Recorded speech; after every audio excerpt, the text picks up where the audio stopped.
ሰይድ ስለ ምርጫው ያለውትን ሐሳብ እስቲ ይግለጹልን። እኔ ባይገርም በካንሰር ህመም የመጨረሻ ደረጃ የታመምኩ ሰው አለ ነበር ያለኝ። እኔ ግን ከህመሜ ጋር እንደምንም ማሳመሜ ለዛሬ አራዝሜዋለሁ። ምክንያቱም እቺን ታሪካዊ ቀን ለማየት እኔ አሁን ብሞትም አይቆጨኝም። ምክንያቱም ለልጆች ቅርስ አውርሻለሁ። እንደው አሁን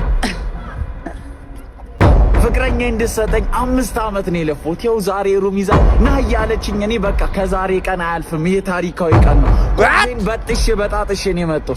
ልጅም ብንወልድ የመረጥነው መንግስት ላይ እኮ ነው የምናሳድገው አይደል? በቃ ይሄን ያህል ነው የምልህ። አሁን እንደውም ልሂድ።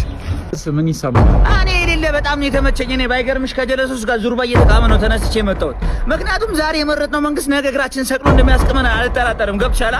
በጣም የሌለ ነው ደስ ያለን ነው የምልሽ። ያራዳልች አላስነክስሽ አንቺ ወይ በጣም ነው ደስ ያለን ያራዳልች። ይመቻችሁ። ስለ ምርጫው ምን አስተያየት አለ? ይገርምሃል ዲቪ ደርሶኝ በረሬ ትላንትና ነበር። እኔ ግን ምርጫ ላይ ለመሳተፍ ሰረስኩት። በቃ የቀረው ይቅር። ከሀገር ወጥቼ እኔ ብሰራስ እንደው ዞሮ ዞሮ መጥቼ ሀገሬ ነው አይደል እንትንም እንደውም እኔ ሀገሬ ውስጥ ሰርቼ እለወጣለሁ። ዘፋኝስ ማን እንደ እናት ማን እንደ ሀገር አንድ ያለ አስተላልፎ ለአርአያ ነው።